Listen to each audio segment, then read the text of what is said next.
I know the allergies have started. I've been suffering myself for the last several weeks.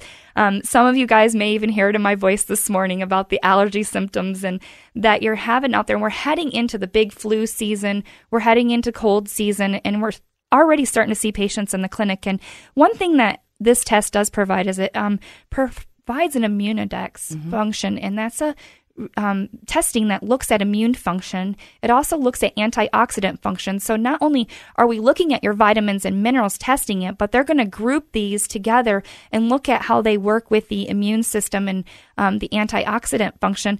Will you tell us a little bit about the immune testing that this does and how important as we're heading into this season, right here in Las Vegas, and how patients can benefit from it?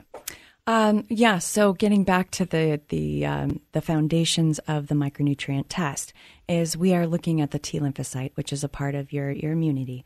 It is an in vitro test once we finally get that, and we're growing the cells in cultures. If we're looking at a B1, for instance, we're going to have 3 wells, and one B1 is going to serve as a control, and the other 2 are going to be experimental. We add a mitogen, and a mitogen stresses those cells to grow.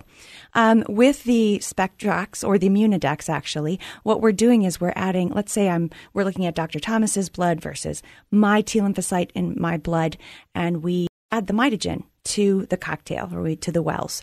And let's say we only need a little bit of mitogen to make Christie's cells grow, to spark the growth, whereas I need 3 times that mitogen to make my cells do what they do. I should say, and it is worth mentioning, that this test is not appropriate for people who are undergoing chemotherapy and also for people who have overt AIDS and HIV, because their cells, if they have low enough T counts, are not going to grow. It's just not going to work for them. And unfortunately, those 2 groups of patients would be really valid to have this done with, but it's not going to be very beneficial, and you're going to be a little disappointed.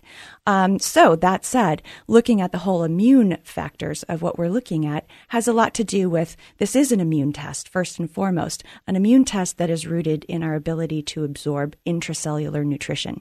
And so when you look at what's going on, you're going to find things like your antioxidants that are going to be really, really beneficial for helping to quell that inflammatory response. So we're looking at alpha-lipoic acid. We're looking at glutathione, which is your major intracellular antioxidant. We're looking at vitamin D, which does have some antioxidant properties. Vitamin C, vitamin A, vitamin CoQ10 is another one that we're looking at. So we have a whole spectrum of individual antioxidants, and then an overall rating for Immunodex, as well as a Spectrax, which is an overall antioxidant function.